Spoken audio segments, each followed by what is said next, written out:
We've all felt that sudden surge of anger, like a fire blazing in the chest. In those heated moments, we often lash out with harsh words or reckless actions that we later regret.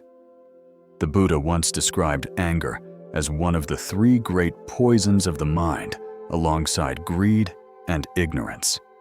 It clouds our judgment, steals away our peace, and harms not only ourselves, but also the people around us. Yet Buddhist wisdom reminds us that anger is not permanent. It can be understood, transformed, and ultimately released. When we learn to let go of its grip, we discover freedom, compassion, and an inner strength we never knew we had. Let's explore 7 timeless practices rooted in Buddhist teachings that can help us set down the heavy burden of anger. Step 1. Pause and breathe. Anger feeds on instant reaction. It pushes us to speak sharply or act rashly. But the moment we pause and simply take a mindful breath, that chain of reaction is broken. The Buddha often emphasized the power of mindful breathing. Just a single deep breath can cool the flames of anger the way water quenches fire. So the next time irritation rises within you, try stopping for a moment. Inhale slowly, exhale gently, and notice how even the fiercest emotion begins to soften when you give it space. One breath may seem small, yet it carries enormous power. It creates a gap between what happens and how you respond. Inside that space, wisdom has a chance to appear. Breathing won't erase the situation, but it gives you the clarity to face it differently. The fire of anger may still be there, but each calm breath adds water instead of fuel. Over time, these pauses turn outbursts into lessons in patience. Step 2. See anger as a passing guest. No feeling lasts forever, not even anger. In the middle of it, it feels endless. But like a storm, it always passes. When we remember this, we don't get swallowed up by it. The Buddha taught that all conditioned things are impermanent, and anger is no exception. It arises from certain causes, and when those causes shift, anger fades away. Picture a stormy sky. At first, dark clouds gather, winds howl, and rain pours down. But no storm lasts forever. Emotions are the same, powerful for a time, but always shifting, always moving on. Once we truly understand this impermanence, we stop mistaking anger for who we are. We see it as a visitor, not our master. And knowing it will leave, we no longer have to obey it. Step 3. Reflect on cause and effect. The Buddha compared anger to grasping a burning coal with the intent to throw it at someone else. Before you can even hurl it, the fire has already burned your own hand. When we act out of anger, we are the first to suffer. Our peace shatters. Our health declines. Our clarity disappears. The words we spit out may hurt others, but the bitterness takes the deepest root in our own hearts. When we truly remember this truth, we realize that anger never protects us. It only punishes us.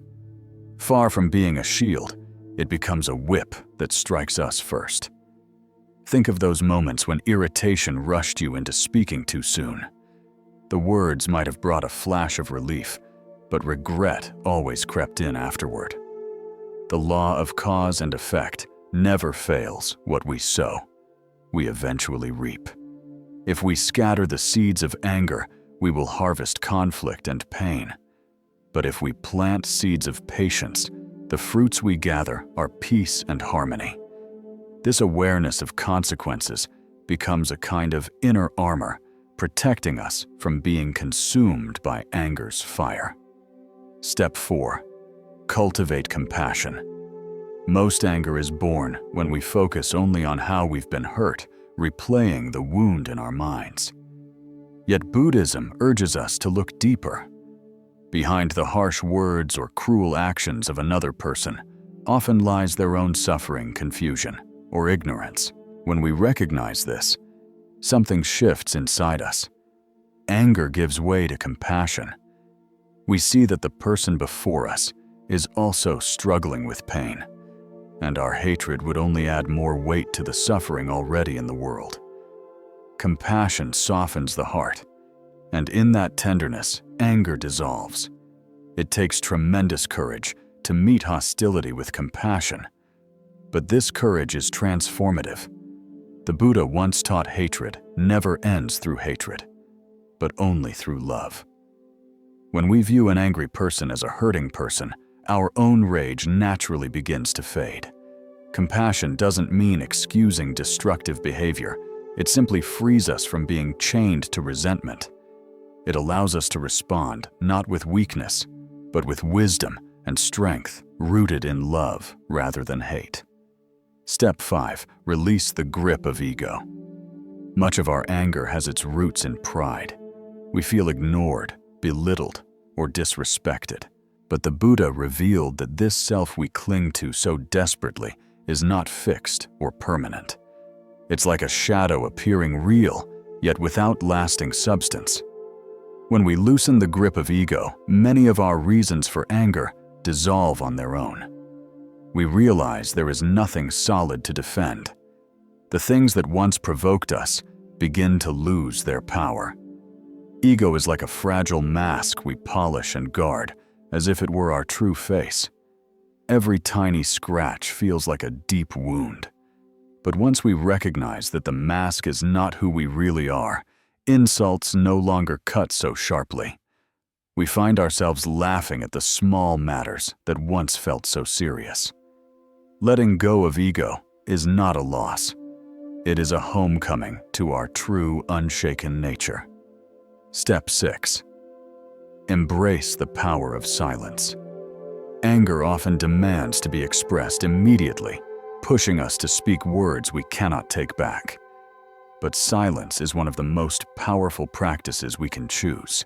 Silence creates space for clarity, softens the intensity of emotion, and protects us from saying things that may cause lasting wounds. The Buddha once said, "If you cannot speak what is both true and beneficial, remain in noble silence." Within silence, anger loses its fuel. In silence, we reclaim mastery over ourselves. And often, silence itself is the most compassionate gift we can offer. There is a rare dignity in silence. It is the choice to rise above raw reaction, the courage to hold peace inside when chaos stirs outside. When others expect anger to come rushing back at them, silence can be utterly disarming. It surprises them, diffuses the tension, and gives us the gift of time to see more clearly, to respond with wisdom instead of blind impulse. And in some moments, silence itself becomes the teaching, quietly showing that peace is always stronger than rage. Step 7. Transform anger into understanding. Rather than treating anger only as an enemy to fight against, we can approach it as a teacher. Every time it rises, it is pointing us towards something hidden within ourselves. What does this anger reveal about our expectations? About our attachments? About the old wounds we still carry?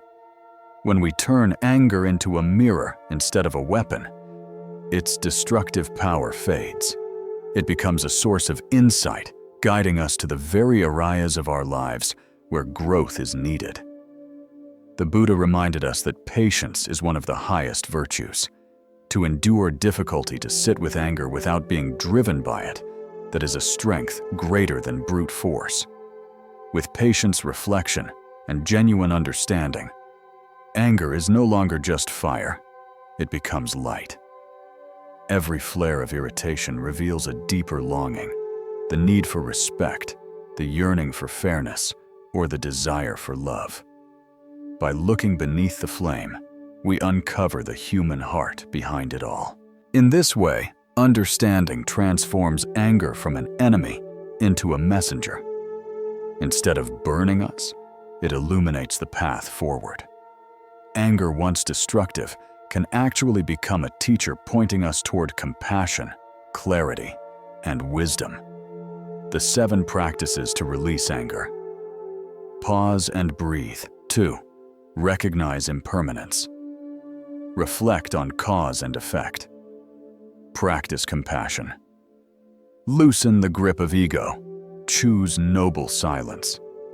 Transform anger into understanding. Anger is indeed like fire, but it is a fire we do not have to feed. With mindfulness and practice, we can allow it to burn itself out. To let go of anger is not weakness, it is true strength. The strength to choose peace instead of reaction, patience instead of violence, love instead of hate. May you discover that strength within your own heart, and may it guide you to freedom and serenity. If this reflection has brought you even a spark of peace, I invite you to continue walking this journey with me. Subscribe, and let us keep exploring the timeless wisdom of the Buddha together.